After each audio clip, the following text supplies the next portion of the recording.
प्यारे बच्चों, आप कैसे हो? मैं सुजीत सर आज सिविक्स का चैप्टर 3 कॉन्स्टिट्यूशनल डिजाइन को लेकर मैं उपस्थित हूं।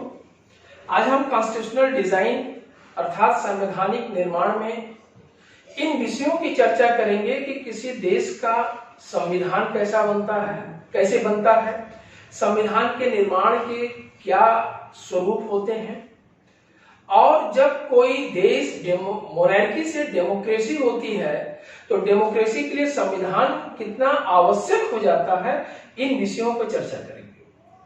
इस चैप्टर में भारत के संविधान के साथ साथ साउथ अफ्रीका के संविधान की जो यात्रा है इस पर विचार करेंगे, उसके संघर्ष की यात्रा करेंगे, किस प्रकार दोनों ही देशों में अंग्रेजी सरकार की हुकूमत थी और अंग्रेजी सरकार से मुक्त कर अंग्रेजी सरकार से संघर्ष करके फिर संविधान बनता है और एक संविधान में नागरिकों के अधिकार तथा सरकार के कर्तव्यों और राष्ट्र की सुरक्षा कैसे की जाती है, सरकार कैसे प्रबंध करता है, इन सभी विषय वस्तुओं की चर्चा होती है।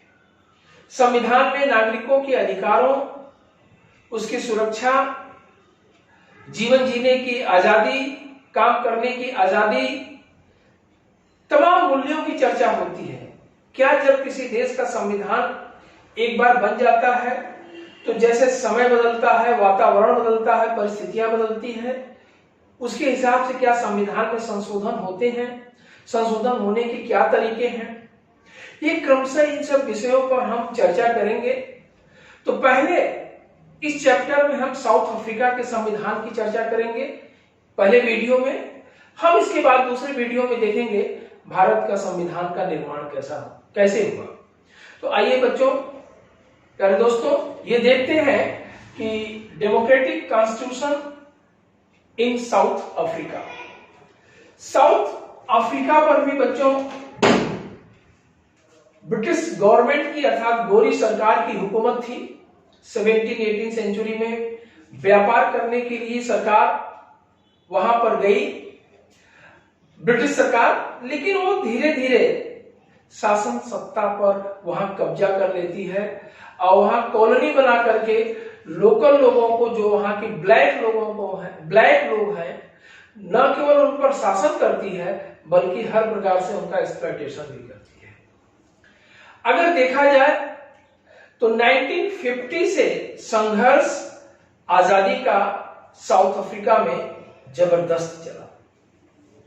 1950 से साउथ अफ्रीका की संघर्ष में जब स्टार्ट होता है तो न केवल साउथ अफ्रीका के सभी लीडर्स बल्कि एक बड़ी पार्टी अफ्रीकन नेशनल कांग्रेस, जिसके अंदर में तमाम मजदूर संगठन, कम्युनिस्ट, जिसको समाजवादी समझ लीजिए, मिलकर के आंदोलन को आगे बढ़ाते हैं। यहां पर राष्ट्रपिता महात्मा गांधी के विचारों से प्रेरित नेल्सन मंडेला साहब साउथ अफ्रीका के आजादी के जनक हैं। साउथ अफ्रीका के संविधान में पूरी उनकी विचारधारा झलकती है। एक तरह से देखा जाए तो साउथ अफ्रीका के आजादी में उनका एक बहुत लंबा संघर्ष है नेल्सन मंडेला साहब का। 28 वर्षों तक जेल की यात्रा भी झेले वो, लेकिन देश को आजाद करके एक नया संविधान बनाते हैं।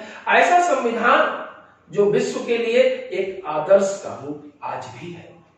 हम थोड़ा सा बात करते हैं, देखते हैं कि नेल्सन मंडेला 1964 में ब्रिटिश गवर्नमेंट ने ट्रीजन्स के आरोप, ट्रीजन्स का मतलब होता है बच्चों देशद्रोह के आरोप में इन्हें गिरफ्तार कर लेता है। क्यों? ब्रिटिश सरकार साउथ अफ्रीका में शासन कर रही है, वहां के निवासियों पर 17-18 सेंचुरी से ही जुल्म ढा रही है और तो नस्ली भेदभाव के शिकार है। A struggle against apartheid, racial discrimination on the basis of skin color। अंग्रेजों ने एक रेशियल डिस्क्रिमिनेशन कर रखा है। अपार्थाइड मतलब होता है नस्ली भेदभाव। तो जो नस्ली भेदभाव है हम उसकी बात करते हैं। अफ्रीका के जो मूल निवासी हैं, जो अस्वेद अर्थात ब्लैक है वो है, कलर वो है जो मिक्स हो गए हैं, जो वहां पर एक लंबे समय से रह गए, शादी विवाह करके बस गए वहीं पर, वह मिक्सचर हो जाते हैं, कलर कहलाते हैं। और तीसरे हैं इंडियंस, जो माइग्रेट करके 18th सेंचुरी में भारत से वहां पर गए हैं। अब भारत से वहां पर गए, वहां पर वो भी रह गए। ऐसे तमाम नेटिव लोग वहां पर रह रहे हैं। लेकिन अंग्रेज जो व्हाइट है वो ब्लैक और कलर्ड को हमेशा डोमिनेट करते हैं, हमेशा दबा करके रखते हैं। एक तरह से जीवन जीने की उनकी छोटी सी आजादी भी नहीं मिल पाती है, न कहीं घूम सकते हैं, न उनको आजादी है कहीं स्वतंत्रता से खाने का, पीने का, किसी रेस्टोरेंट में रहने का, न वो बोल सकते हैं। बच्चों आप देखो कि forbidden from living in white areas, non white face करते हैं। नॉन व्हाइट मतलब ब्लैक। जिस एरिया में व्हाइट लोग रहते हैं वहां पर ये नहीं जा सकते। एक तरह से व्हाइट टाउन, ब्लैक टाउन, जैसे इंडिया के इतिहास में आपने पढ़ा उसी प्रकार वहां पर भी जो व्हाइट टाउन्स हैं, जो सफेद कलर के लोग हैं, जो गोरी चमड़ी के लोग हैं, ये उनके लिए है। वहां पर कोई दूसरे नहीं जा सकते हैं, न उनके रेस्टोरेंट में, न उनके होटल में, न उनके घूमने फिरने का स्थान पे। इवन की डरबन में वहां पर जो समुद्र का किनारा है वहां पर कोई ब्लैक, कोई कलर जा ही नहीं सकता है। एक बोर्ड लगा है बड़ा से आज भी, हालांकि वो सब हट गए। एक लंबे समय तक बोर्ड लगा रहा है कि कोई भी जो व्हाइट नहीं है इस पर ना स्नान कर सकता है, न एंजॉय कर सकता है। कैसी विडंबना थी। They can not work in white areas without permit. White area में कोई वर्क नहीं कर सकते हैं अगर परमिट नहीं है गवर्नमेंट की, ब्रिटिश गवर्नमेंट की जिसके शासन थी, वो नहीं जा सकते हैं। All the public places were separate for black and white policy of segregation. All the public places, public places मतलब अगर पार्क है, अगर वहां पर म्यूनिसिपैलिटी है, वहां पर रेस्टोरेंट है, बड़े प्राइवेट हॉस्पिटल हैं, बड़े मिशनरीज के स्कूल हैं, वो सभी व्हाइट के लिए है। डिस्क्रिमिनेशन किया गया, सेग्रीगेशन किया गया, अलग अलग बता दिया गया आपकी एरिया यहाँ पर, आप यहाँ पर रहेंगे, इस प्रकार से रहेंगे।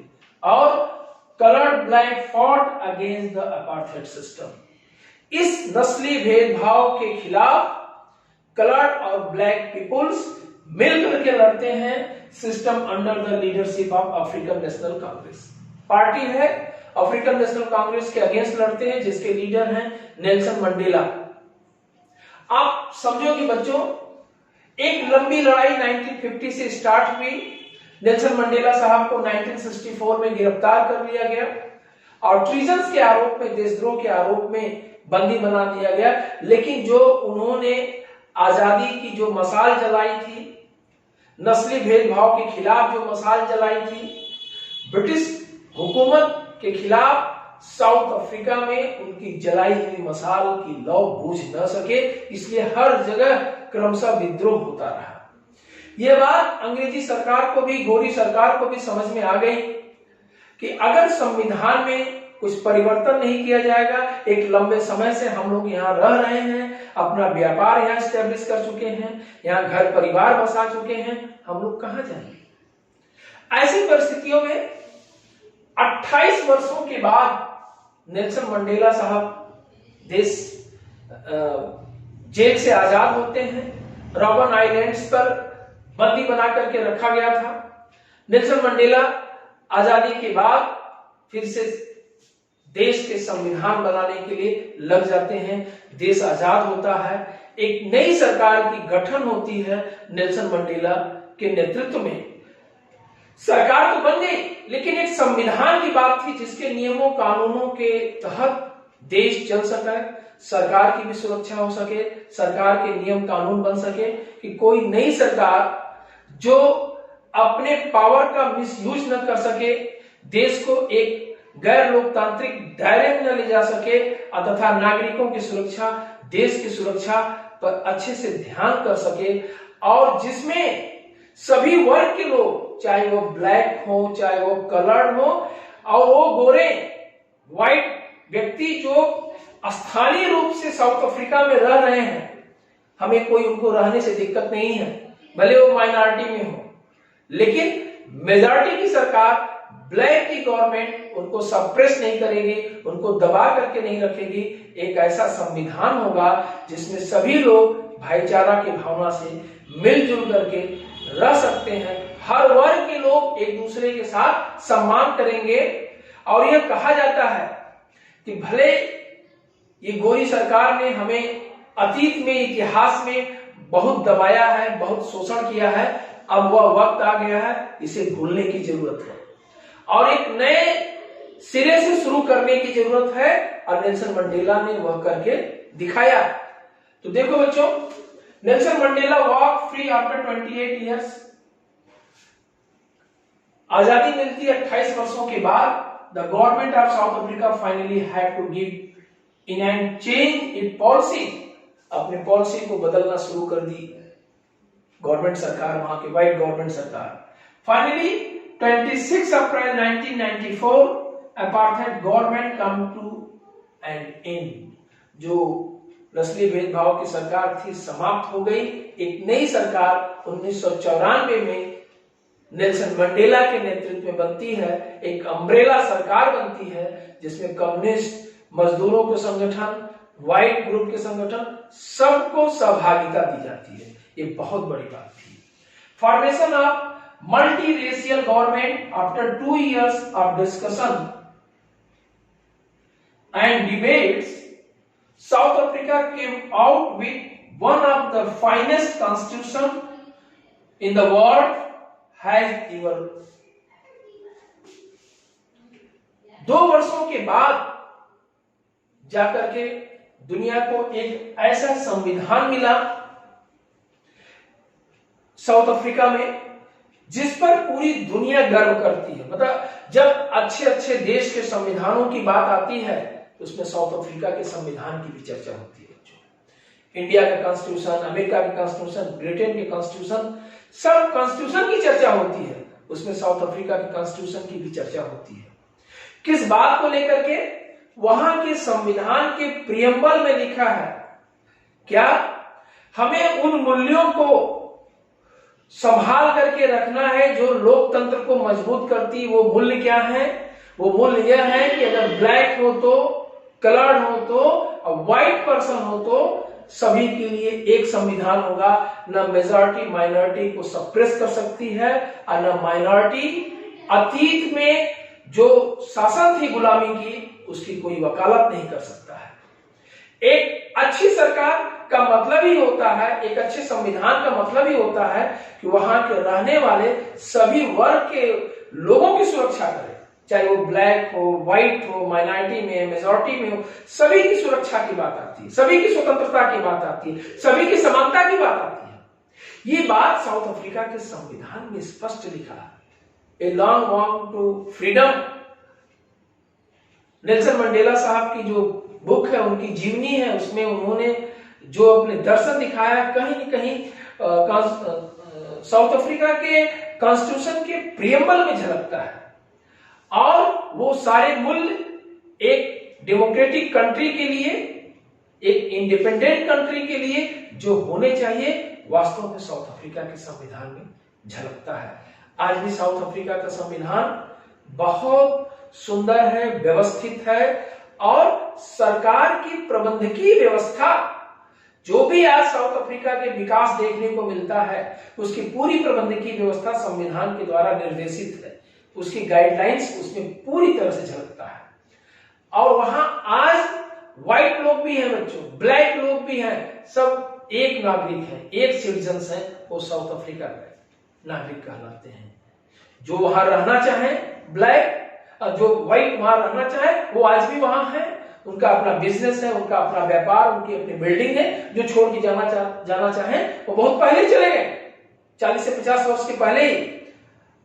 आज कोई भेदभाव नहीं, कोई डिस्क्रिमिनेशन नहीं। The person can not be discriminate behalf of the racial apartheid system.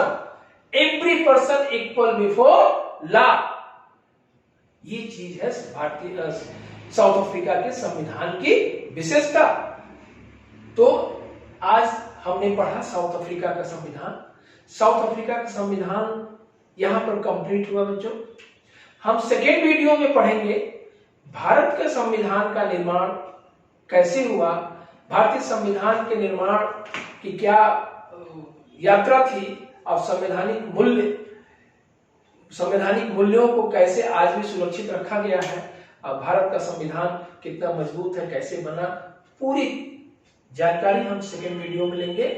प्रथम वीडियो में हमने साउथ अफ्रीका की आजादी की बात देखी, अफ्रीकन नेशनल कांग्रेस पार्टी जिसके लीडर नेल्सन मंडेला साहब के कार्यों को देखा, अब फिर उनकी जो कुर्बानी है 28 वर्षों की जेल यात्रा की भी बात चर्चा किया, और संविधान बना। संविधान में समानता, स्वतंत्रता, नागरिकों की सुरक्षा और वहां की सरकार की प्रबंधकीय व्यवस्था, सभी कुछ बड़े ही सुंदर ढंग से, व्यवस्थित ढंग से लिखा गया है, जो पूरी दुनिया के लिए आज भी एक आदर्श है। जब भी कभी अच्छे संविधान की चर्चा होती है तो उसमें एक साउथ अफ्रीका के संविधान की भी अवश्य चर्चा होती है।